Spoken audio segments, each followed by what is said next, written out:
Bueno, muchas gracias. Aquí me toca el enorme placer y honor de coordinar esta mesa que se llama En los bordes de la formación académica, las problemáticas de género. Y esta mesa es para compartir con ustedes lo que hacemos desde la Cátedra de Introducción a los Estudios de Género, que comenzó llamándose Introducción a los Estudios de la Mujer. La cátedra es una creación de Ana Fernández, que no estando tranquila con la cátedra de grupos, que ya le había cambiado el nombre y bueno, y había cambiado el programa y todo eso, dijo, ¿qué más puedo hacer en esta facultad? Bueno, creó la cátedra de Introducción a los Estudios de la Mujer con una visión muy importante, que es la importancia de que los estudios de género, en ese momento estudios de la mujer, estén presentes en la formación de grado.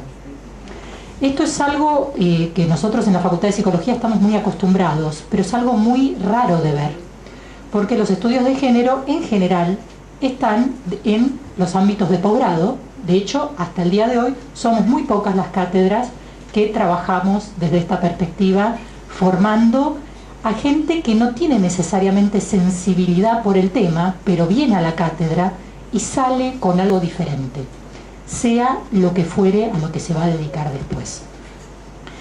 Y de hecho nos pasa que los egresados de la materia, después de un tiempo, dicen, eso que ustedes dijeron, la verdad me sirvió un montón para mi práctica. Yo no sabía la relevancia que esto tenía. Si la cátedra de grupos es el borde de la institución, la cátedra de estudios de género es el borde del borde. Es una cátedra optativa, es una cátedra que no se concursa, es una cátedra que casi no tiene rentas, 2 o 3 rentas por cuatrimestre, y aún así parecemos más grandes de lo que somos, ¿verdad? Yo quiero comentarles a ustedes algo de lo que la particularidad de Ana en este campo, que denominamos los estudios de género, que hay quienes denominan estudios feministas. Vamos a ver algo de esa diversidad en esta mesa. Ana tiene un particular aporte de la relación entre sujeto, poder y género, que esto la distingue especialmente.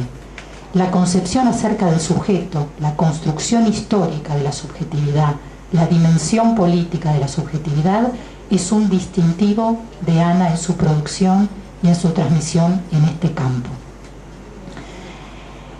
Para quienes trabajamos con ella, es muy importante varias cuestiones que quiero destacar. Primero, su visión de lo académico, la importancia que nos transmite siempre acerca de que estemos bien formados, que participemos, que nuestra dimensión política se debe dar en acto, no solamente en discurso. Su enorme generosidad, tanto en lo que es escribir, que ya se planteó en el panel anterior, pero yo voy a destacar en este campo, Las mujeres en la imaginación colectiva del año 92 significó la primera oportunidad de escribir para muchas de nosotras, entre las cuales me incluyo. La mujer de la ilusión, la obra de Ana, fue también puesta a debate para los que éramos docentes de la Cátedra de Estudios de la Mujer en ese momento en la Casa de Núñez, con unos sanguchitos y empanadas exquisitas, como siempre Ana te recibe en su casa, y nosotros nos sentíamos muy importantes debatiendo los textos de Ana, y Ana tomaba nota de todo y después uno se reconocía en ese texto que tanto impacto ha tenido. De hecho lo hemos escuchado recién, ¿no? Incluso impacto de reconstitución subjetiva en lugares increíbles. Y también la generosidad de llevarnos a los lugares donde ella la invitaban. Por ejemplo, quienes estamos hace muchos años en la cátedra tuvimos el honor de armar con Ana el capítulo de violencia que iba a ser parte de la Conferencia Mundial de Beijing. Bueno, por las vicisitudes que muchos de aquí saben, ese informe no fue el de Cancillería pro Vaticano, pero participamos y lo hicimos. También cuando la llamaron de la Dirección General de la Mujer para hacer una consultoría, nos llevó. Ahora con el programa de Salud Investiga hicimos una investigación muy linda en el campo de violencia de género, otra experiencia en el INAVI. Siempre que le invitan, siempre nos llevan y nos da una oportunidad muy importante de desarrollarnos. Y en este sentido, disfrutar de esa generosidad deja una impronta y nos compromete a hacer lo mismo con las otras generaciones. Y en eso tratamos de estar. Hay una cuestión que quiero destacar, que trabajar con Ana Fernández es una experiencia vital muy importante, porque Ana es no solo una mente brillante, sino que es una mujer divertida, como también se compartió, y como dijo un compañero que habló hace un rato, es una mujer libertaria. Y esto es muy importante porque está presente en su forma de ser, en su forma de compartir y en su forma de pensar.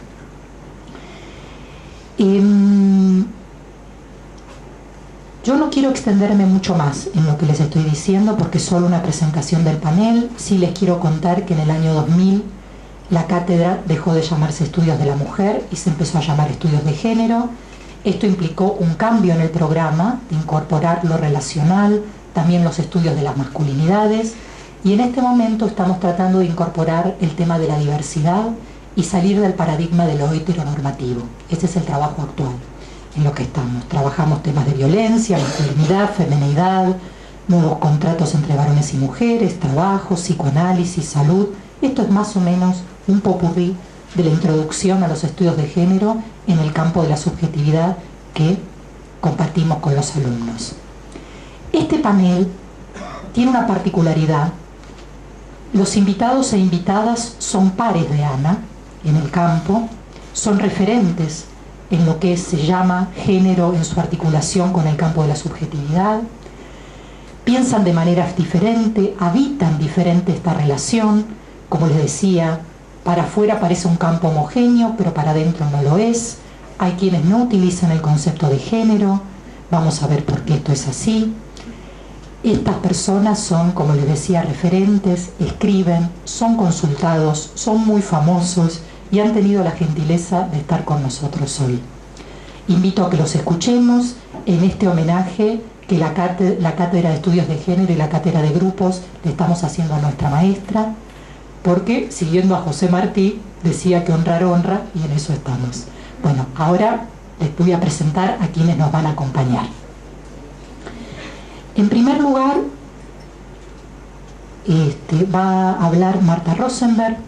Marta Rosenberg es psicoanalista, es feminista, médica, preside el Foro por los Derechos Reproductivos, integra el Comité Coordinador del CONDERS, la Campaña Nacional por el Derecho al Aborto Seguro y Gratuito, y coordina el proyecto de sensibilización de docentes para la educación sexual no discriminatoria del INADI. Por favor, Marta.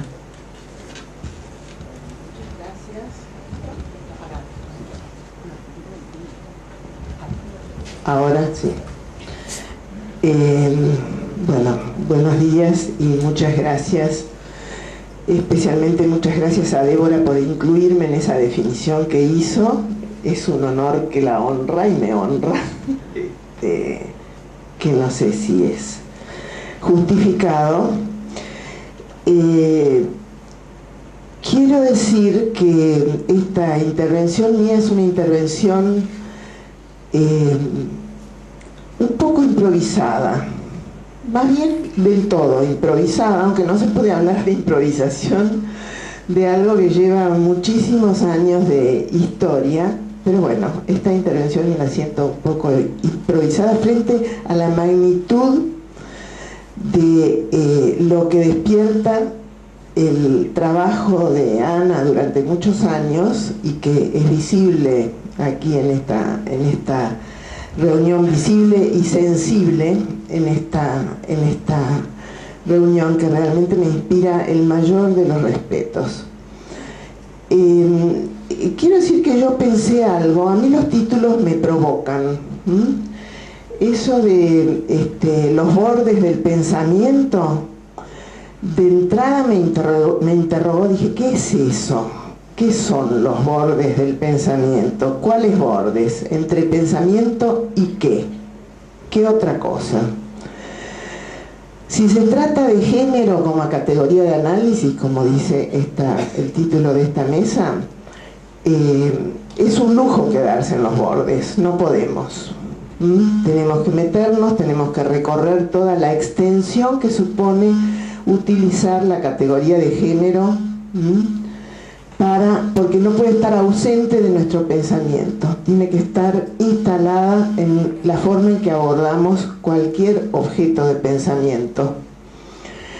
Es una categoría de análisis como puede serlo la categoría de, no sé, de clase, de sexo, de raza, de inconsciente.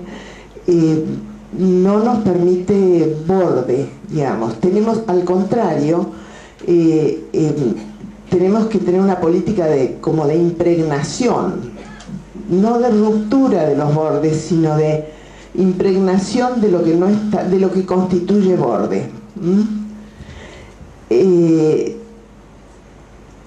Pienso que recién pensaba que yo me siento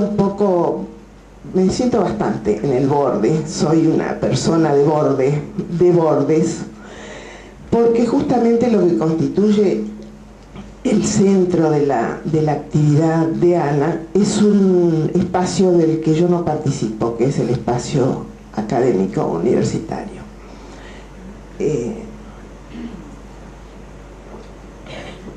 Y entonces, en una mesa en donde se habla de formación académica y género, vengo a representar el y género.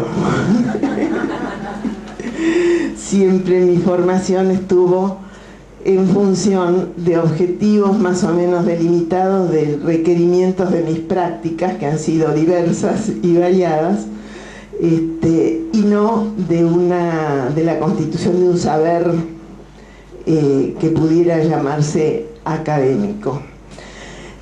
Aunque muchos, como a Débora le dicen licenciada y a mí también, me confunden, piensan que soy bastante más académica de lo que soy. Pero bueno, esta es una característica mía, siempre estoy por fuera de las instituciones formadoras, seguramente por razones no totalmente confesables,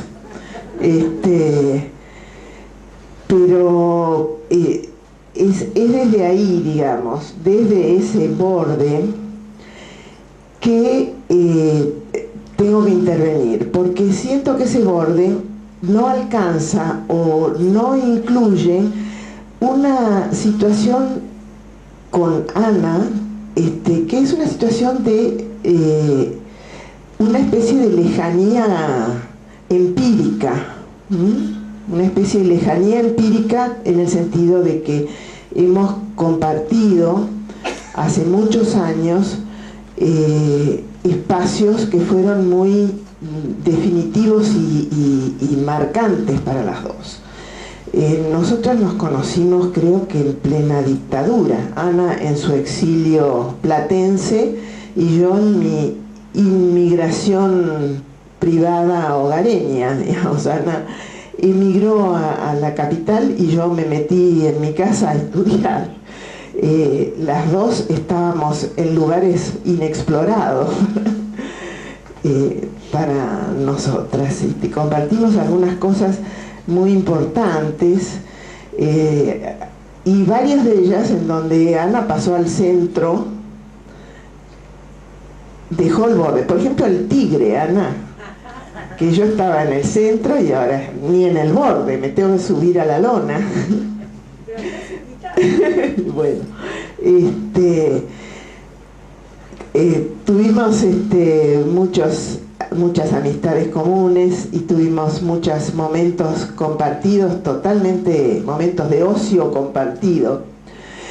Y también al finalizar la dictadura formamos parte de un grupo en el que estábamos varias, bueno, no sé si varias de las que estamos aquí, pero está Mabel, que formaba parte de ese grupo, estaba Eva Giberti, estaba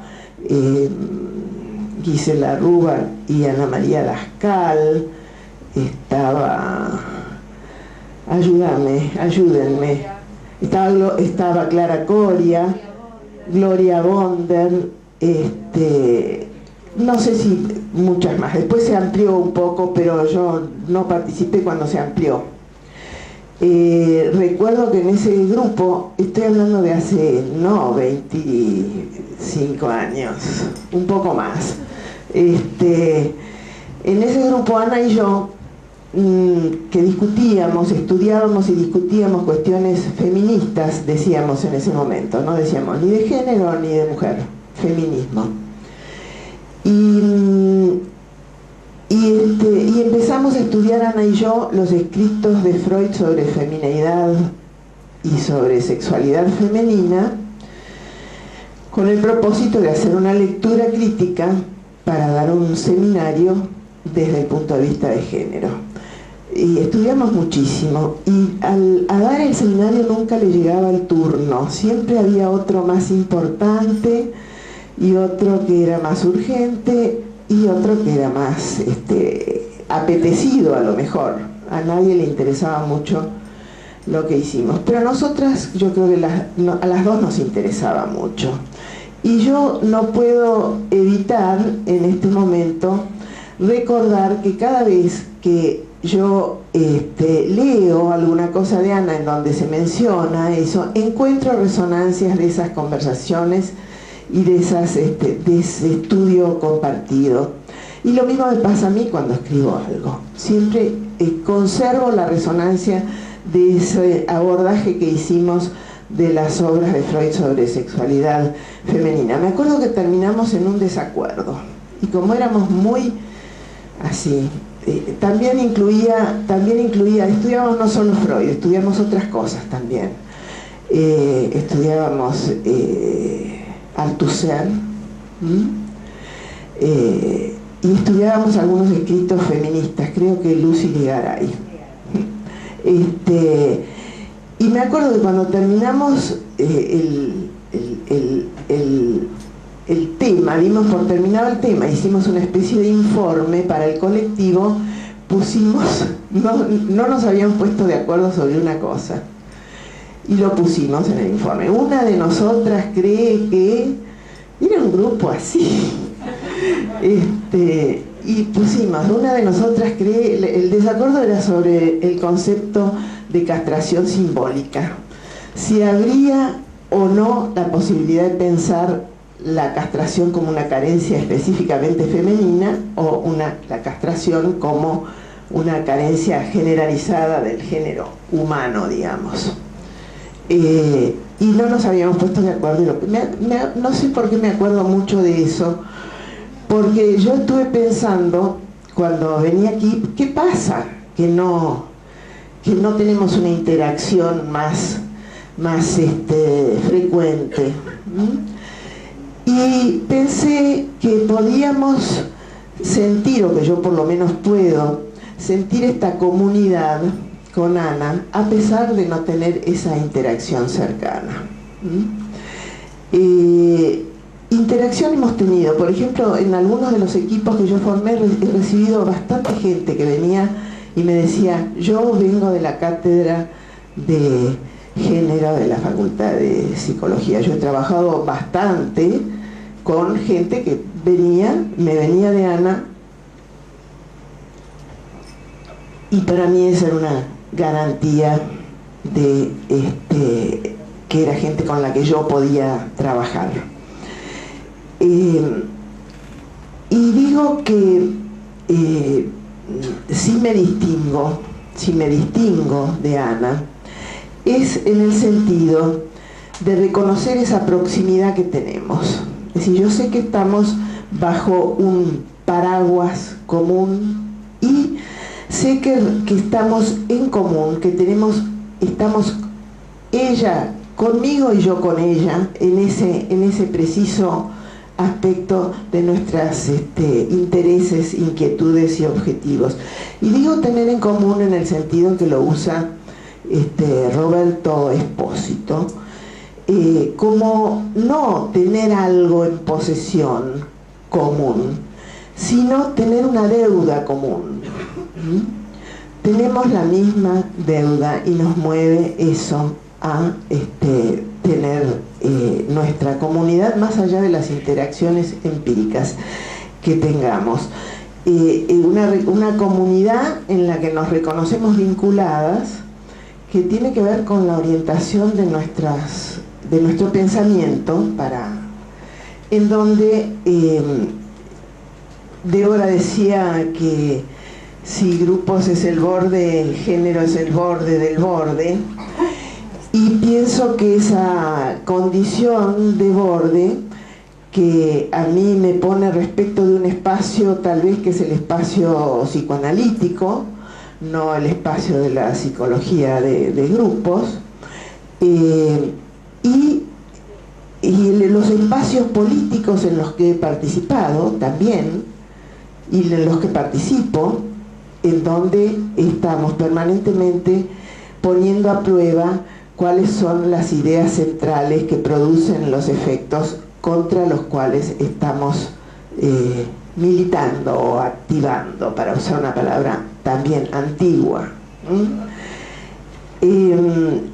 Débora me decía, cuando me invitó, me decía, dale, vení, así la gente te conoce, la gente nueva te conoce. Y me pareció bárbaro, le agradezco realmente a Débora esto, porque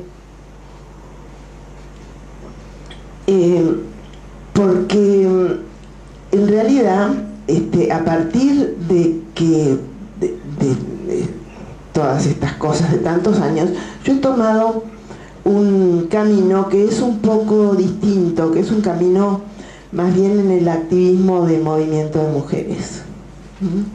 Y todas mis elaboraciones conceptuales, si hay alguna, o teóricas, tienen que ver con demandas de la práctica y demandas de la práctica en mi actividad psicoanalítica. No con impartir enseñanza, sino con informar en el sentido de dar forma o constituir acciones y estrategias dirigidas a luchas políticas, es decir, a luchas que desplacen las relaciones de poder entre los géneros y las relaciones de poder que hacen a la democracia y a la ubicación de las mujeres en la democracia. Creo que a la hora de pensar homenajes y a la hora de hacer memoria, que esta es una forma, el homenaje es una forma de la memoria, es muy importante ver cómo dentro de nuestras diferencias y dentro de nuestra diversidad constituimos un campo tan rico y tan importante. Yo me acuerdo que me preguntaba cuando Ana y cuando Gloria Bonder instalaron la cátedra de género o de estudios de la mujer en la facultad de psicología. Yo hice una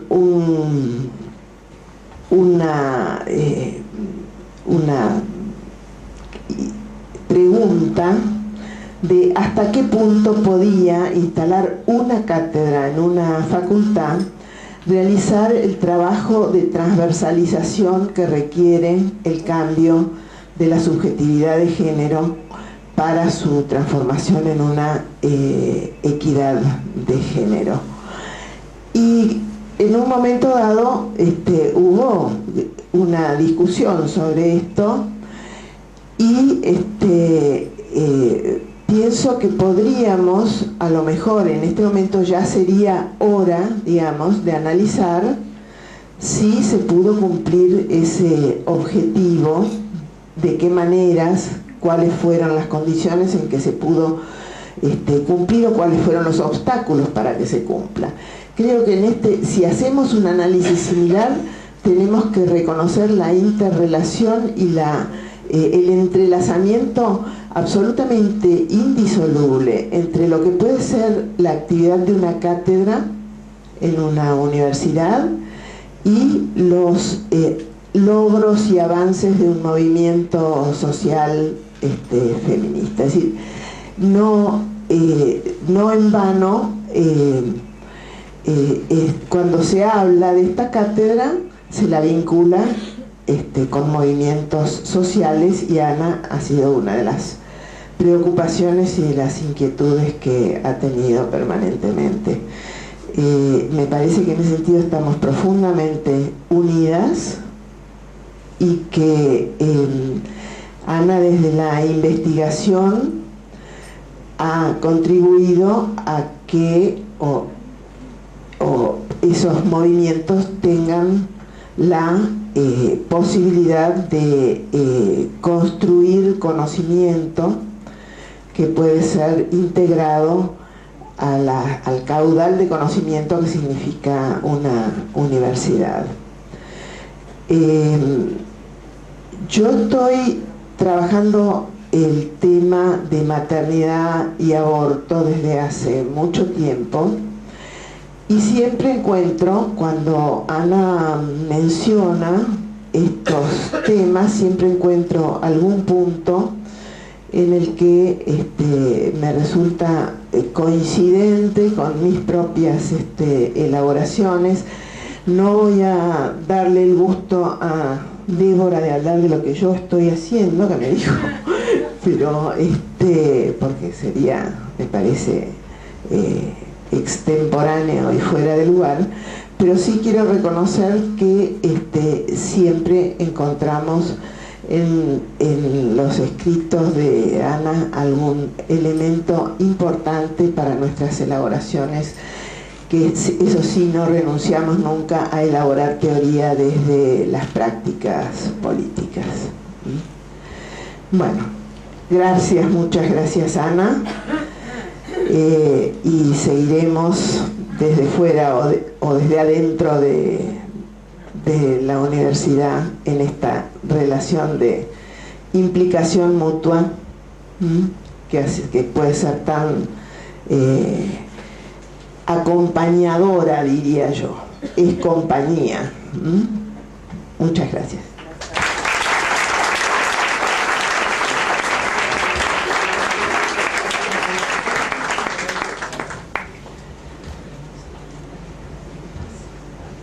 Sí, bueno, agradecemos la muy buena intervención y emocionante de Marta, y ahora vamos a presentar al segundo panelista, que es Juan Carlos Volnovich. Dice así su presentación: el doctor Volnovich desde hace casi 4 décadas no pertenece a ninguna escuela, a ninguna asociación, grupo, institución académica o asistencial. No obstante, eso no le ha impedido desarrollar una intensa actividad dentro del psicoanálisis, especialmente el psicoanálisis con niñas y niños y en intersección con las teorías feministas. Dicha esta presentación, vamos a escuchar al propio autor de estas palabras. Siento mucho, pero destino de indios. El nuestro parecería ser destino de indios. La metrópoli continental, europea o anglosajona, que irradia su luz de sabiduría y conocimientos hacia esta periferia sombreada, nos reservó a los intelectuales argentinos la tarea de administrar un capital cultural traducido y transculturado y mantener siempre presentes muy en claro los atrasos y los avances referidos al mismo. Hace ya varios siglos que el centro y la periferia señalaron una histórica relación de jerarquía y dependencia basada en la dupla original-copia. El original como sentido primero y único, depositado en el centro, la copia como reproducción mimética en lengua subordinada. En el imaginario social de la modernidad, el peso del modelo como original, su valor como núcleo de la razón, de la verdad y del poder, descansa, como no podría ser de otra manera, en la supremacía del origen. Los miembros fundadores son justamente eso. Son miembros, son fundadores y son los dueños y están en Europa o en los Estados Unidos.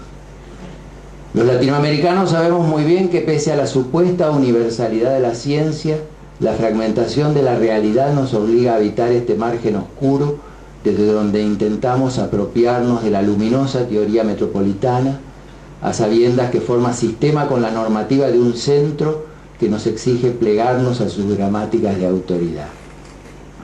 Los argentinos estamos acostumbrados, tal vez demasiado acostumbrados, a registrar lo que hacemos como versión diferida y deficiente de la producción metropolitana.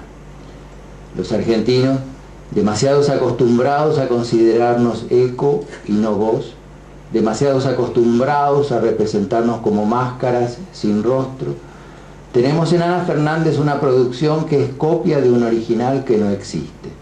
Ni en París, ni en Londres, ni mucho menos en Nueva York uno puede encontrar un edificio teórico como el que Ana construyó, gracias a o a pesar del espacio que durante más de 2 décadas ocupó en la Facultad de Psicología de la Universidad de Buenos Aires. En ese espacio académico, marcadamente ecolálico, Ana logró instalar una voz disonante, una obra contundente, innovadora y propia. De modo tal que se convirtió en autora de una producción original, construida con lo mejor de las voces contrahegemónicas de la metrópoli y armada también con palabras periféricas como la de las mujeres asamblearias del 2001-2002, las trabajadoras de las fábricas recuperadas, las piqueteras de Matadero. En efecto, una profunda diferencia, un abismo insalvable separa a una psicoanalista catedrática de París de una psicoanalista catedrática argentina. Las francesas deben saberse sus teorías, las argentinas, las teorías de las francesas, de las anglosajonas y las nuestras. Para una profesora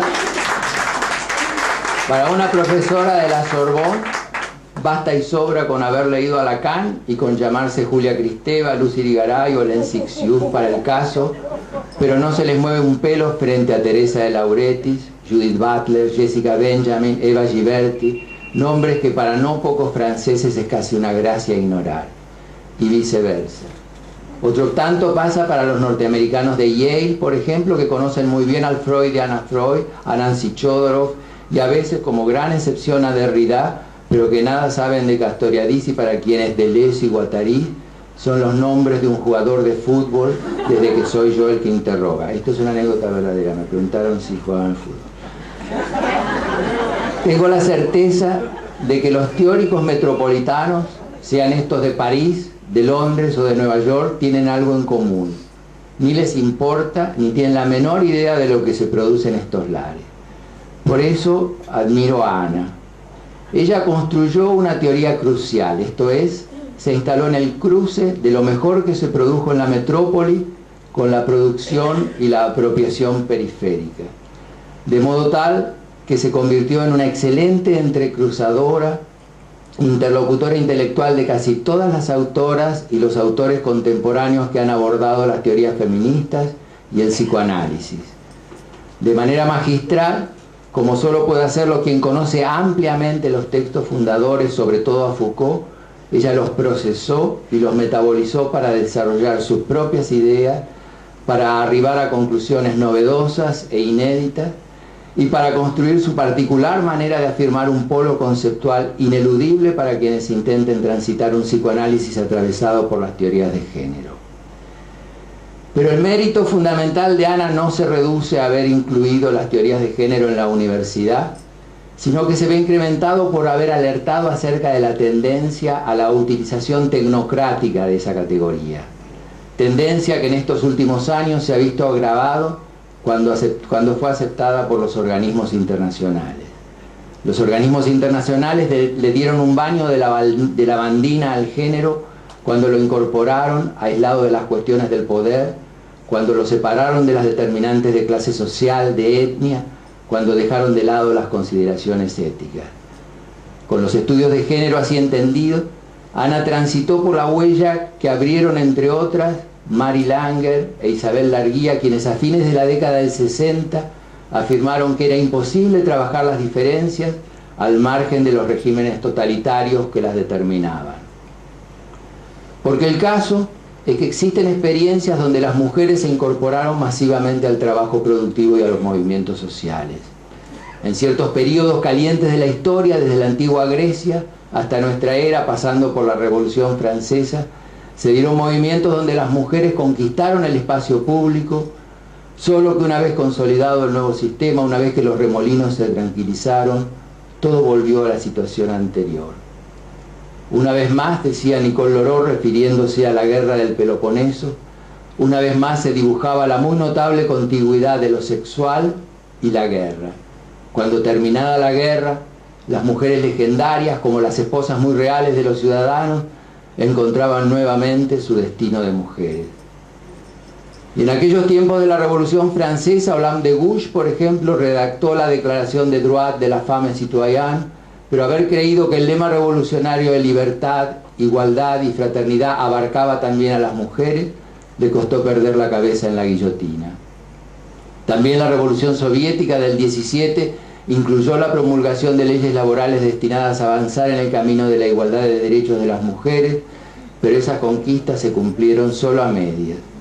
Y una vez finalizada la Segunda Guerra Mundial, cuando los soldados regresaron del frente de batalla, hubo que convencer a las mujeres para que volvieran al hogar, a criar y amamantar a sus hijos y dejaran así libres los puestos de trabajo que habían ocupado dignamente durante los años de guerra. El psicoanálisis británico de posguerra contribuyó ampliamente con la teoría kleiniana del pecho bueno presente y del pecho malo ausente a darle un fundamento teórico a los prejuicios patriarcales que regulaban y aún regulan el mercado de trabajo. Y otro tanto pasó en los Estados Unidos con la prédica del Dr. Spock, que marcó las pautas de crianza y por lo tanto el sesgo sexista laboral de varias generaciones de norteamericanos. Bastaron unos pocos años para que la mujer argelina que Fanon nos legó y que conocimos a través de la batalla de Argelia en ese film conmovedor de Gilles Pontecorvo, bastaron unos pocos años para que la mujer argelina invisible durante siglos detrás de los muros del harén y de su velo expusieran su rostro limpio y orgulloso, su cuerpo entero, para luchar junto a sus compañeros contra el yugo francés. Y puedo dar testimonio desde adentro por haber participado allí, que otro tanto ocurrió en los momentos fundacionales de la Revolución Cubana, en Montoneros y en la Nicaragua sandinista. Las mujeres participaron casi en igualdad de condiciones durante el auge de la lucha, pero después, poco después, esos logros pasaron al olvido.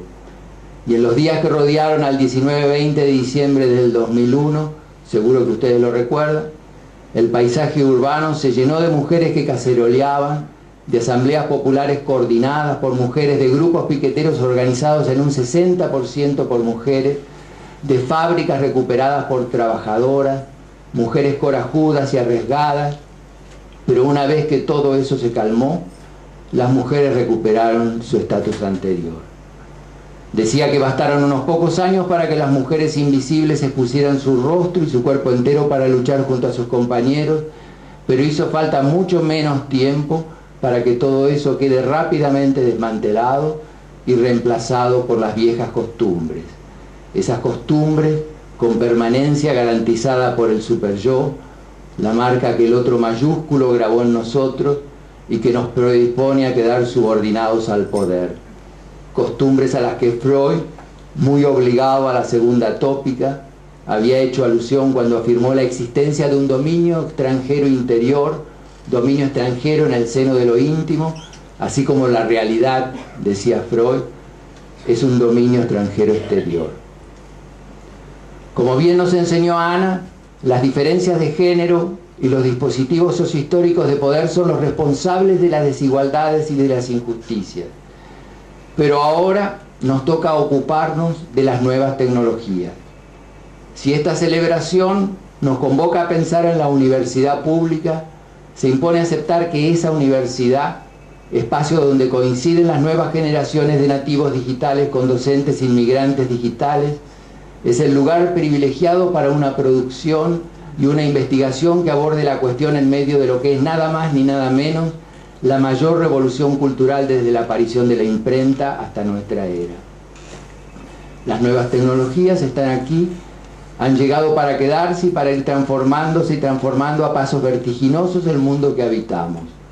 Forman parte del paisaje habitual en el que desarrollamos nuestras vidas, de modo tal que ya no se trata de discutir acerca de la aceptación o el rechazo de las mismas, sino de incluirlas en la agenda teórica, ideológica y política, antes que como contexto que nos incluye, como texto que nos constituye. Así es que abrir los estudios de género a las nuevas tecnologías no es otra cosa que una invitación a desprendernos de nuestros prejuicios para ponernos a construir instrumentos y herramientas que nos permitan entender algo de lo que pasa en la red.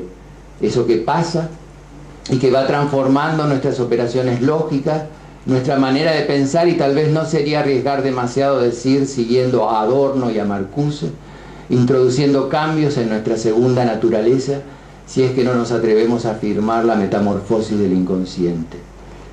Poner el foco en el abismo que separa a varones y mujeres en la era digital implica aceptar la importancia del ciberfeminismo, del tecnofeminismo, rescatar a partir de Ada Byron King, Ada Lovelace, la presencia femenina en la etapa fundacional de la programación de computadoras, dudar de la condición tecnofóbica de las mujeres.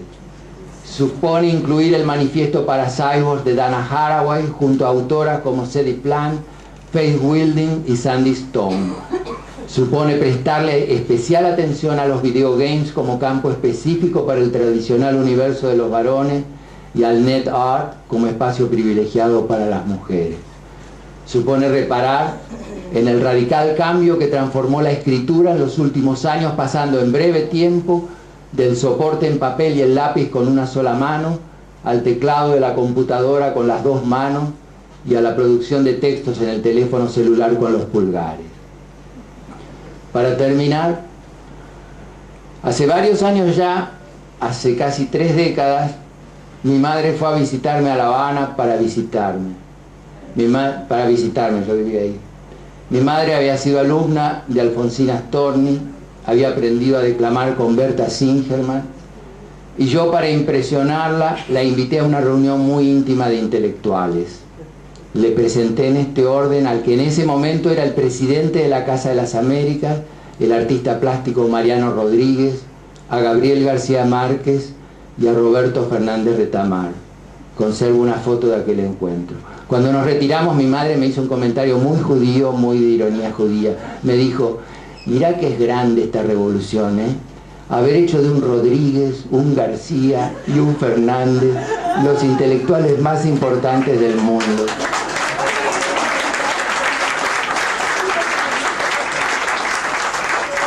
Pues bien, sin que mediara revolución alguna, Ana Fernández logró instalar una marca indeleble a partir del más anónimo de los nombres. Si uno busca en Google Ana Fernández, se encontrará con 5.760.000 referencias. Y si buscamos Ana María Fernández, serán 5.490.000 las referencias. En ese océano de multiplicidades, en ese universo donde se diluyen las identidades, Ana Fernández consiguió el milagro de ser la única. Porque Ana Fernández es única y está siempre a la altura de las circunstancias. Yo celebro este encuentro y hago pública mi admiración. Muchas gracias.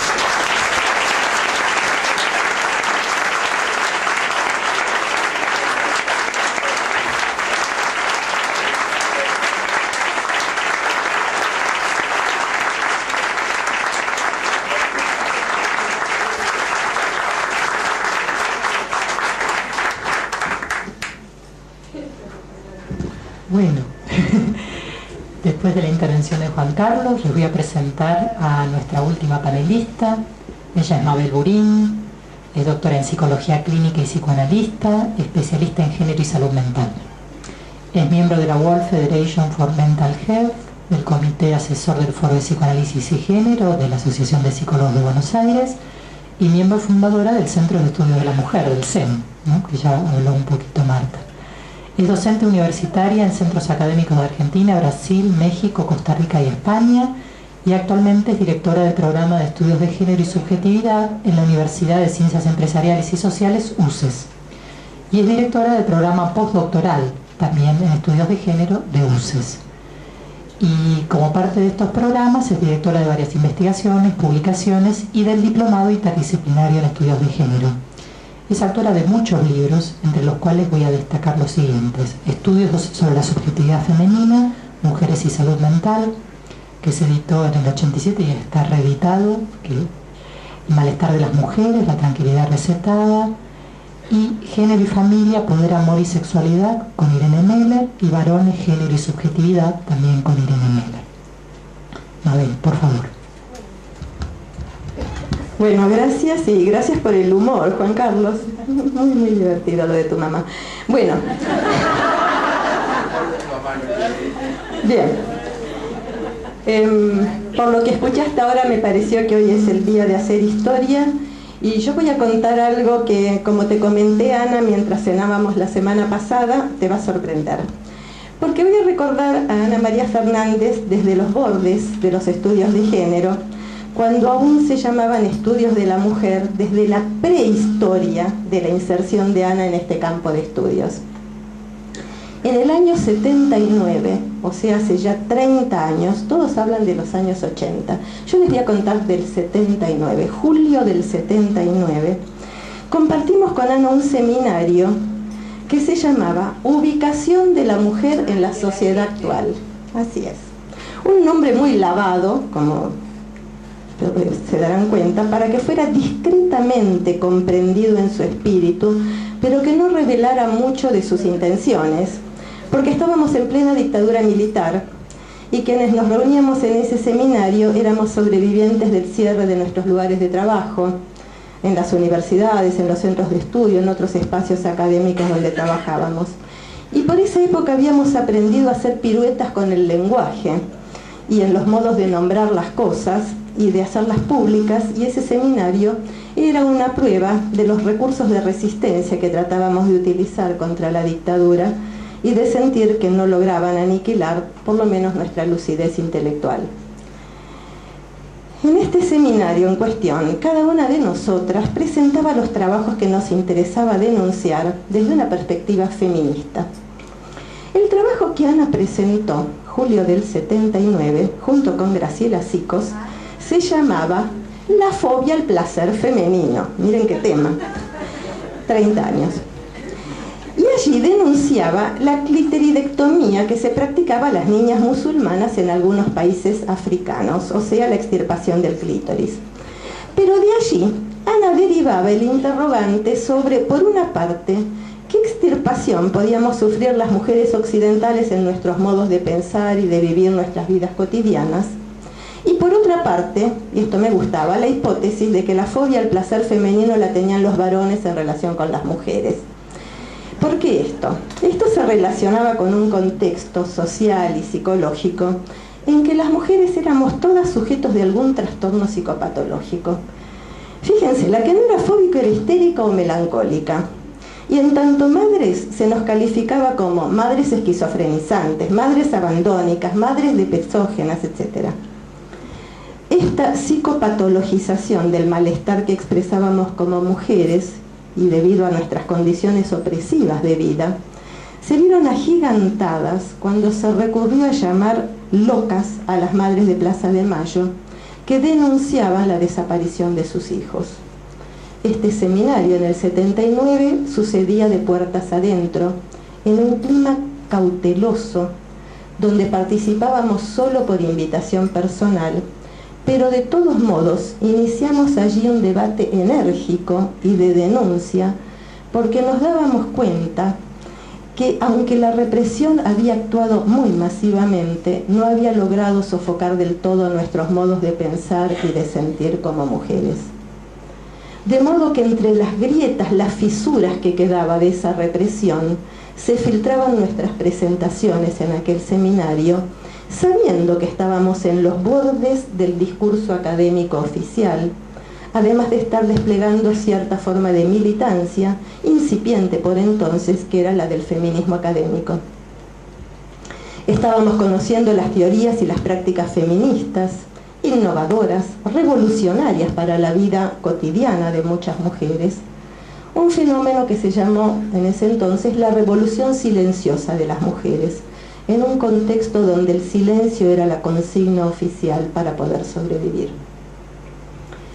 En medio de ese contexto de psicopatologización de los conflictos sociales y políticos, entendimos que se estaba produciendo un punto de inflexión en nuestra percepción sobre lo que se caracterizaba como enfermedad mental y que teníamos que buscar nuevos recursos para entender lo que estaba sucediendo, ya que los conocimientos que teníamos hasta ese momento no eran suficientes para entender lo que tratábamos de entender.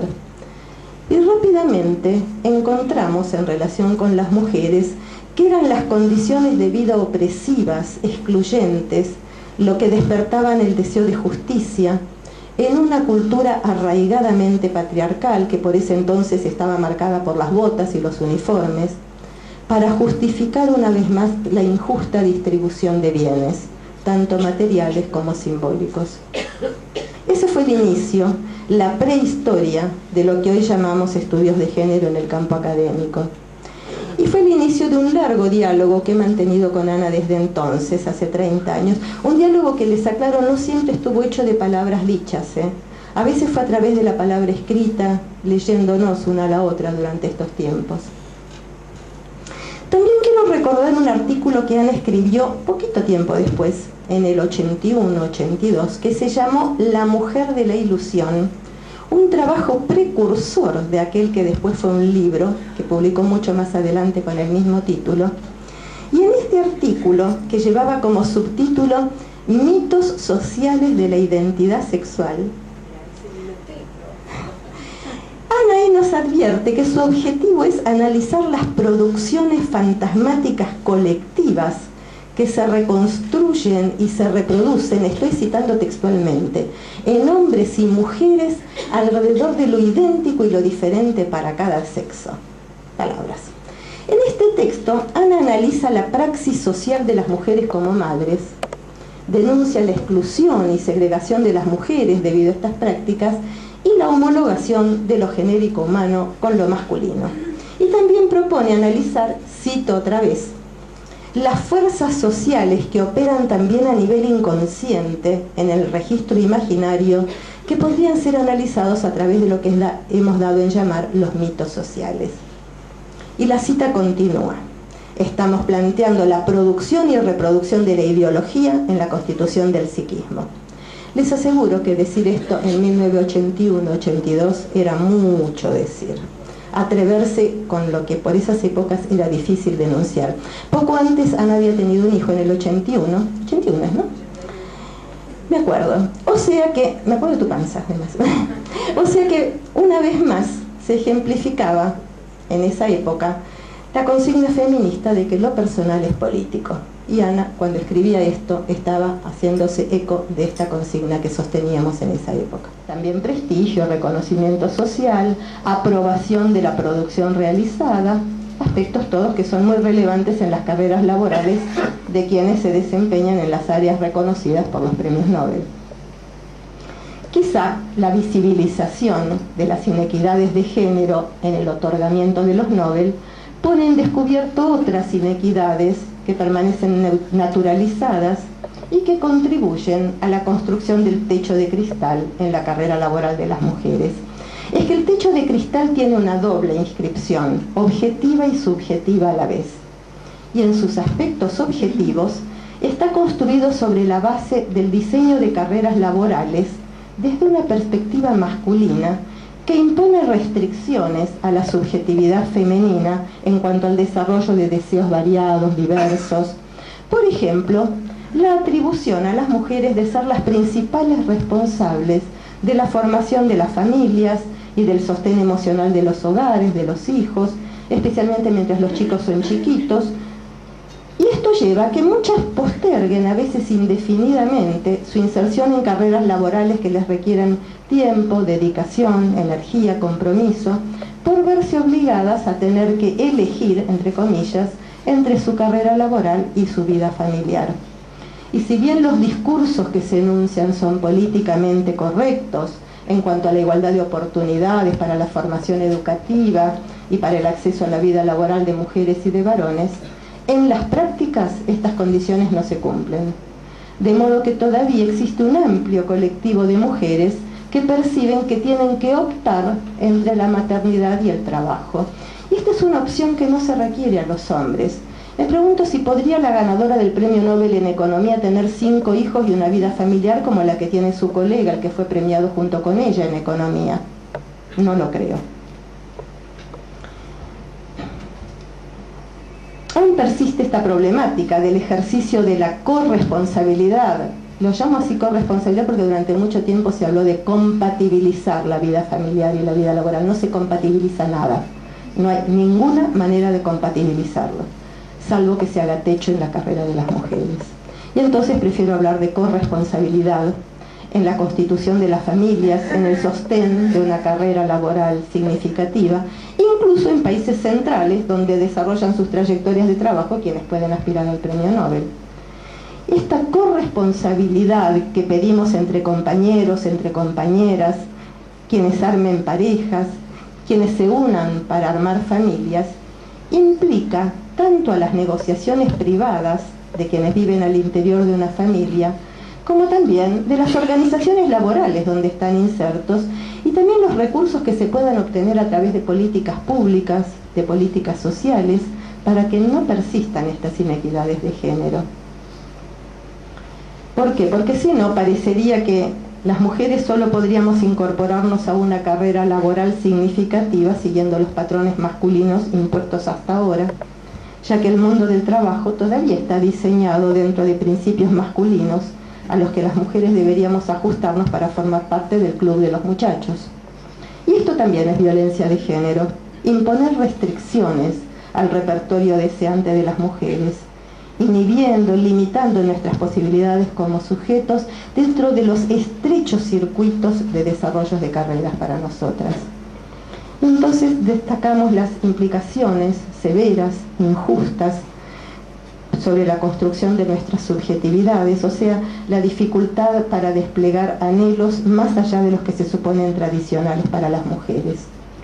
Las luchas feministas de entonces reclaman hoy en día un esfuerzo compartido con nuestros compañeros varones, porque si no, las mujeres que quieran superar estos obstáculos tendrán que desplegar liderazgos poco menos que heroicos para poder sostenerlos, con el consiguiente costo subjetivo. En ese artículo concluía así, decía: el techo de cristal en la carrera laboral de las mujeres sigue siendo una barrera difícil de traspasar. No es suficiente con que vislumbremos posibles resquebrajamientos de este techo. Lo que debemos procurar es que el techo ni siquiera se construya. Bueno, ahora agregaría que me parece que tendríamos que organizar nuestros premios Nobel más allá de los impuestos por la cultura oficial, porque obviamente los premios Nobel oficiales no nos representan. Bueno, ahí terminaba mi artículo y ahora insisto en lo que les comenté antes de iniciarlo. Yo creo que Ana es una de las académicas que con su trayectoria ha contribuido a que se resquebrajen los techos de cristal en el mundo académico de los estudios de género. Y finalmente, Ana, querida compañera de los últimos 30 años, te repito lo que te dije la otra noche mientras comíamos, que te iba a sorprender en esta reunión. Así que aquí te entrego los trabajos originales, aquellos que escribiste,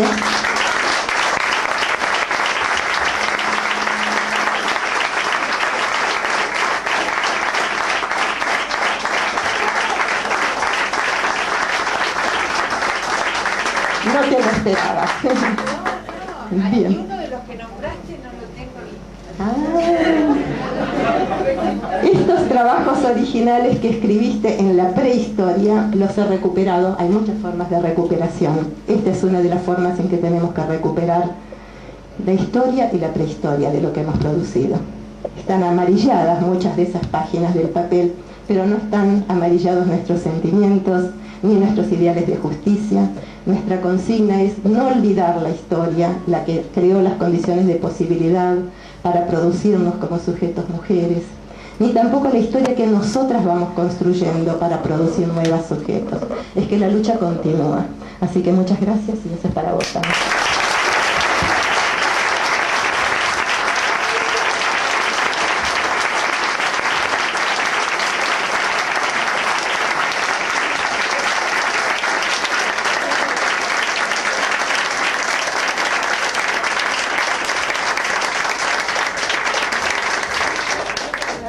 Bueno, qué decir después de este panel, ¿no? De profunda reflexión, de enorme emoción, de gran homenaje a la compañera, a la maestra. Nos gustaría también poder replicar el dispositivo que se instaló en el panel anterior y les invitamos a que utilicen el micrófono, que traigan su palabra y que resuenen con lo que fuimos escuchando aquí. Para decir, entre otras cosas, algo que yo siempre y cada vez que tengo la oportunidad digo respecto de lo que la cátedra en particular ha sido para mí, Débora Tájer por ser quien es la adjunta a cargo y por supuesto Ana María Fernández por ser la fundadora, la que la ha creado, la precursora.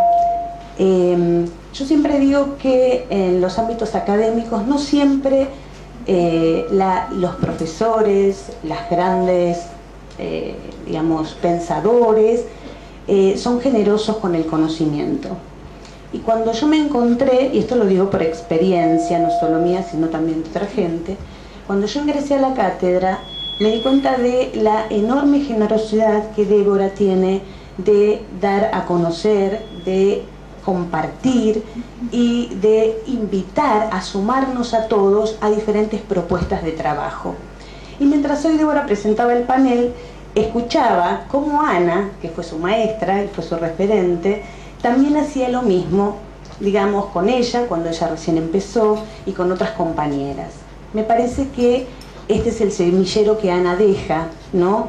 Y que quienes quedan hoy en la cátedra y a cargo, como la doctora Débora Tájer, Débora y el resto de nosotros, tenemos que ser generosos con el conocimiento, abrir, poder articular. Yo vengo del trabajo en terreno con mujeres rurales, de la trinchera. Yo venía trabajando el género más desde una cuestión empírica, y cuando vuelvo a Buenos Aires y me incorporo a la cátedra y me encuentro con la lectura de La mujer de la ilusión, dije, y yo que sufrí tanto y esto estaba escrito acá, porque había muchas cosas que yo no entendía.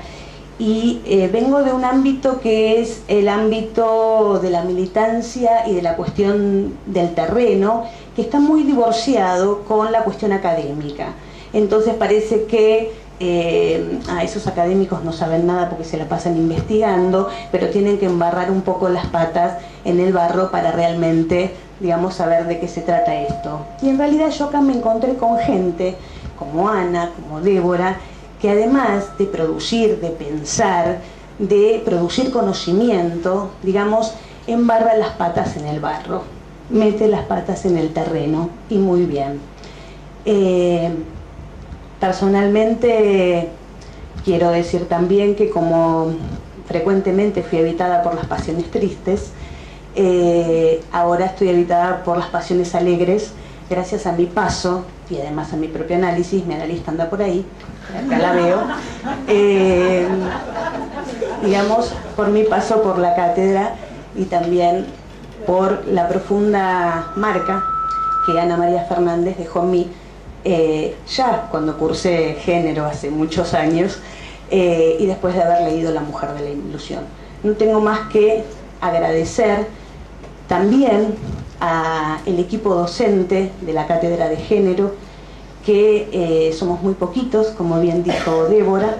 En realidad, aunque parecemos muchos, somos 13 nada más, de los cuales este año fue muy particular, porque tenemos el jubileo de Ana, ¿no? Ella que quiso festejar y que nosotros nos sumamos a este festejo, y además tenemos 3 compañeras de licencia por maternidad, con lo cual este cuatrimestre se ha reducido, digamos, notablemente el staff docente. Una de nuestras compañeras que ha tenido mellizas está acá sentada hoy, está acá Mariana,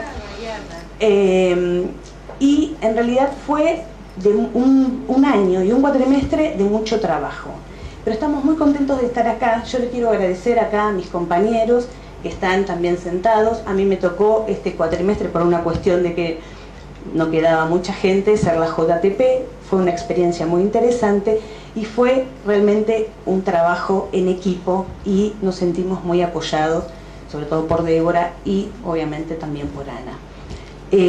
Pero bueno, no podía dejar de mencionarlo porque realmente siento que ha sido un año bravo y un año de partidas y bienvenidas. Así que bueno, gracias Ana, gracias Débora y gracias a todos.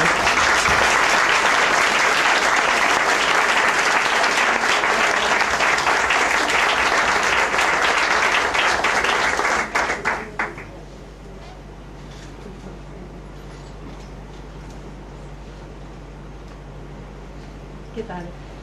Soy Mónica Goña, soy socióloga. Soy socióloga, soy de alguna de las tribus que están acá, de la tribu académica y de la... Hola, sí. Decía, un gusto, Ana, estar acá. Quería decir que, bueno, soy socióloga, pero comparto porque soy de la tribu feminista y de la tribu académica. Y nada, me dio mucho gusto venir hoy. Estuve también cuando Ana presentó su tesis de doctorado, que me pareció una maravilla ese trabajo. Y me daban ganas de venir. Y tuve una imagen hoy de un curso que hice con vos en el 80 y algo. Y estabas hablando de lo que ahora llamamos la mutilación genital femenina, que en aquel momento creo que la llamábamos la ablación del clítoris o algo por el estilo. Y estábamos todas así, porque vos estabas leyendo y estábamos todas así. Pero me encantó porque en un momento dijiste, claro, todas estábamos como horrorizadas de que en África, qué sé yo, y vos dijiste así, una cosa que no me lo olvido más, dijiste, lo que hay que pensar es dónde está el cuchillito en nuestra cultura. Entonces te quería regalar ese recuerdo y agradecerte todo lo que haces.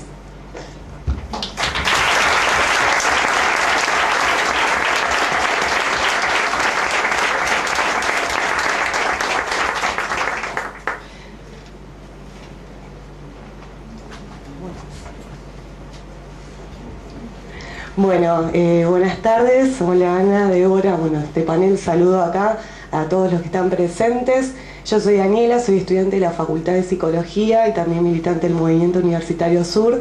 Y bueno, escribimos una pequeña cartita en dedicación a todos estos años de compromiso, esfuerzo, constancia, a las cátedras de grupo, de género. Voy a apoyar acá. Como estudiantes y militantes de la Facultad de Psicología, saludamos todos estos años de esfuerzo, constancia y compromiso de las cátedras Teoría Técnica de Grupos e Introducción a los Estudios de Género. Ambas cátedras, juntos con quienes las llevan adelante, han recorrido una gran parte de la historia de nuestra facultad. Y a pesar de que nuestra universidad pareciera que vive inmóvil ante el trayecto de las distintas coyunturas políticas y sociales, hicieron el esfuerzo por superarlo, poniendo al servicio de los sectores más movilizados en nuestro pueblo aportes teóricos, técnicos y reflexiones, aunándose de ese modo a las luchas que llevan adelante. Es así que las asambleas, las fábricas recuperadas, las organizaciones de mujeres, entre otros, dejaron de ser objeto de estudio para pasar a ser sujetos históricos en constante transformación y movimiento. Revalorizamos estos aportes porque muchos de nosotros y nosotras al terminar el cuatrimestre salimos con más preguntas que respuestas, pero con la certeza de que la psicología puede cumplir un papel de cambio y transformación social y política en Latinoamérica. Es por eso que a cada uno de los docentes, ayudantes, coayudantes, JTP y titulares los aplaudimos bien fuerte por su trabajo y compromiso. A Débora Tajer por su dedicación en los estudios de políticas de género y su sincero compromiso con las inequidades de género y los flagelos que sufren las mujeres día a día. Y a Ana María Fernández, un cálido y fuerte gracias, porque sorteando el camino de lo imposible, provocando la transformación de las lógicas institucionalizadas, empuja la potencia del deseo a la maravilla del cambio. Bueno, muchísimas gracias y eternas gracias. Siempre vamos a tratar de continuar con todo. Yo soy Mariana. Hola, ahí está. Mi nombre es Mariana, yo soy docente de la Cátedra de Estudios de Género, soy la mamá de las mellizas que comentó recién Elizabeth.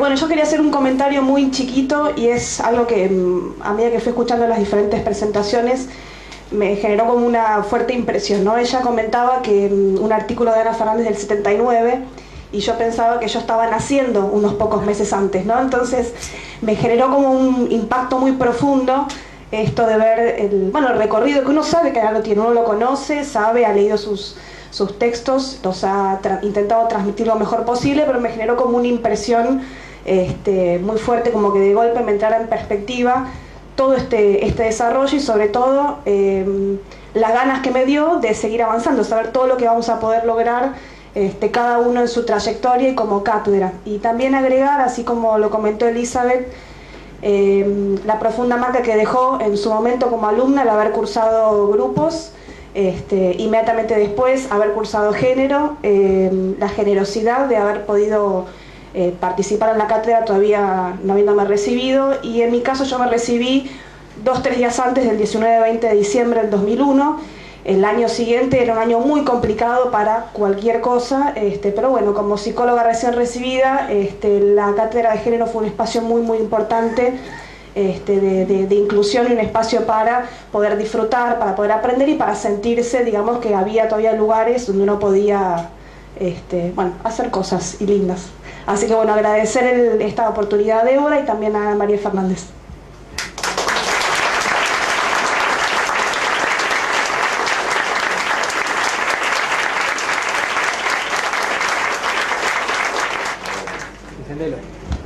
Sí, buenas tardes a todos. Yo quería hacer un pequeño comentario de una anécdota personal. La conozco a Ana María Fernández en la institución a la que yo pertenezco, le hemos invitado en varias oportunidades.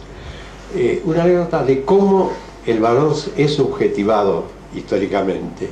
Estoy hablando de una anécdota de los años 50, yo creo que estaba en segundo año, y un profesor, no recuerdo si de geografía o de historia o de cultura ciudadana, nos dijo algo así para mostrar la superioridad del hombre, el nivel del hombre sobre la mujer. Nos dijo algo así como: fíjense en ustedes, eran todos varones, no estaba la doble, no estaban los colegios mixtos. Nos dijo algo así como: fíjense, todas las mujeres estudian piano, pero los grandes pianistas son hombres. ¿Quiénes cocinan en las casas? Las mujeres, pero los grandes cocineros son hombres. Entonces, así nuestra cabeza se iba formando con esta cosa de superioridad. Así que para superar y llegar a cambiar un poco la cabeza, nos cuesta muchísimo. Te agradezco, Ana, por todo lo que has trabajado y por tus libros, etc. Muchas gracias.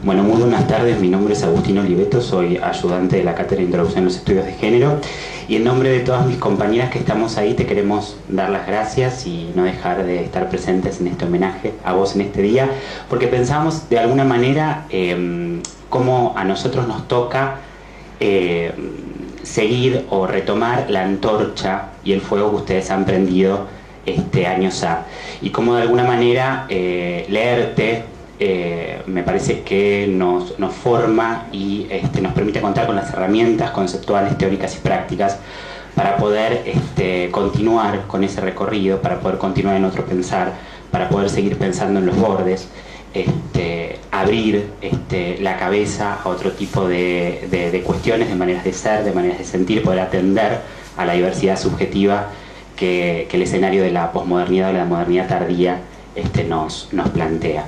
Y bueno, nada, en nombre de las generaciones más jóvenes, de los que estamos en el borde, porque somos los últimos que nos incorporamos, te queremos dar sinceramente y sentidamente las gracias por tu producción y por ser y por estar. Muchas gracias.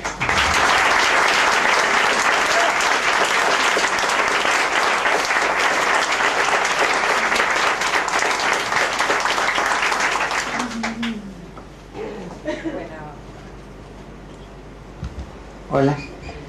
Bueno, yo estoy con la carpetita.